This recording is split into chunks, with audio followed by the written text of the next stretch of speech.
was this crack, and then where the crack happened, light started coming through. And I was over the moon. I was like, oh my gosh, I'm going to get out. I'm going to get out of this. This is great. And so this whole thing is cracking open almost like an egg. And this big, big, bright spirit starts coming toward me. And I'm like, oh my gosh, there's other people or things or whatever here. I'm not alone, you know? And so this spirit, who's female, comes to me, and she's just huge. She's huge. She's grand, you know, not just big in size. She puts her arms out, and I'm immediately drawn into her arms without her touching me.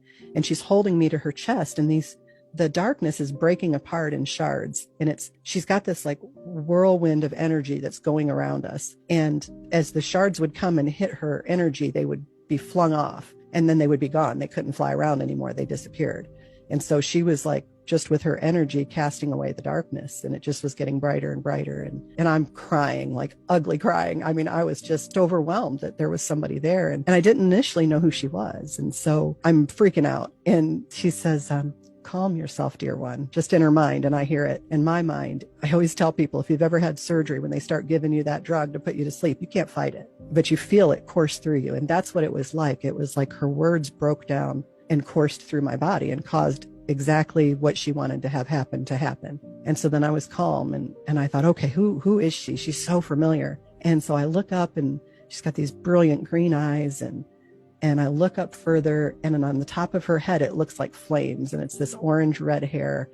And I knew who she was. I'm like, oh my gosh, it's my grandma. It was amazing to see her on that side, because she died when I was 9 or 10. And so I looked at her, and I'm like, you're alive. And she's like, well, of course I'm alive. And she's like, there's no death. You know this, you learned this. And I'm like, no, I don't think so. And she's like, yes, you learned this when you were really little.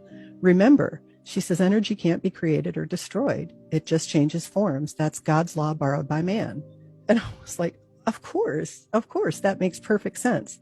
I'd always been a believer, and I had believed in God and was hoping there was heaven. You know, we're all hoping for that, but I didn't feel like I had any real assurance of it. And there she was, giving me this assurance based on science, you know, that you do go on it. We can't extinguish your light. It has to become something else. And she was just so comforting to me, and she was holding me, and just very, very sweet. And I kind of got lost in that. And when I came back to myself, I realized I was alone, and I was just floating in the light. You know, just was enjoying it. It was really nice. And then all of a sudden, everything shook. It was more like an earthquake from the beginning of time to the end of time. Like things that didn't even exist yet were shaking. It was crazy. I could feel it all the way to my middle.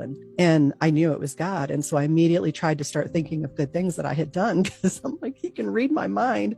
You know, pull something good up to the front, because I don't know, you know, I mean, there's been some bad, and I don't want him to lead with that. And I couldn't think of anything. I've been a nurse. I mean, I could have thought of a million things, but I was stumped. And all of a sudden, there's this light, and it's much brighter than the light that I'm in. And it gets closer and closer. And he says, I am. And I had heard that a million times, you know, the great I am, all these different things. And I never really understood it. But, you know, he was making this declaration that the creator of everything was here. And I really understood it in that moment when he said that, you know, I'm the one who made you. I'm the creator of everything. You know, everything exists as I will it so. And it was just crazy. And so I'm still trying to think of good things. I got nothing. And so I get this sense that we're going to look at my life, and he starts with good, which I appreciated. And he shows this situation where I'm at a store, and the lady in front of me doesn't have enough to pay for her groceries, just cents. And she's trying to figure out what to put back. And I remember how that got me in my gut, because I had been that single mom for years. And, you know, you always put back the thing that you need, not the thing that your kid would enjoy. And so she's like, well, you know, and you can see her putting back like moisturizer, and you know, she's not going to put the kids' mac and cheese back. And I'm like, oh, I've so been there. And so I fish in my purse, and I get what she's short, and I hand it to her, and she doesn't want to take it. And she's just super embarrassed. And I'm like, it's okay. I've been there. Take it. You know, don't put anything back. And it just broke my heart for her. And he showed me that situation played out years ahead. And she's working as a volunteer in this food pantry, and this woman comes in and doesn't have enough food, and she's humiliated and embarrassed. And she's like, it's okay. I've been there, you know, and she packs up this lady's groceries. And I thought, wow, I never thought it that far forward. I thought it was a nice thing to do that day, but I didn't think it would impact her or anyone else. I mean, I'd done some really much bigger things, and I was thinking I was kind of a little put out by that. I'm like, wow, I did this huge nothing. You want to talk about that incredible thing I did, you know, not just this, but it was that thing that explained to me that what your purpose is in the moment that you're in. It's not some huge, big, grand thing. Everybody's trying to figure out, where are you right now? Who can you help? And that was the importance, that I didn't ignore that. And so then he shows me the bad. And it was this woman that I worked with who was terrible. If you were a patient, you didn't want that nurse. If you were working a hall, you didn't want to work it with her. And she just was it just didn't feel like she was very attentive to her patients. I was always answering her call lights and her IV alarms. And I never said anything negative to her, never talked about her because I hate gossip. But in my heart, I was holding this,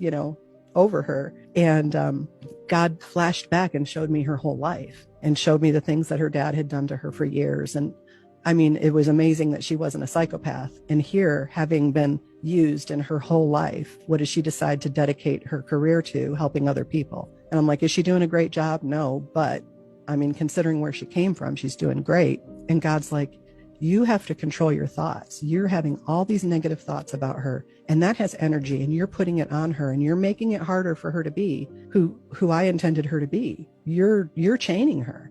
And I felt so bad. I thought I was doing so well by not speaking those things and not gossiping and not being hateful to people. But if you're walking around harboring it, you're injuring them just the same. And he's like, you have to look for the good in her and capitalize on that. And then I felt so bad that I hadn't done that, because I had such an opportunity to do it, to point out any good that she did. I could have done that. And it changed me. It was good. There's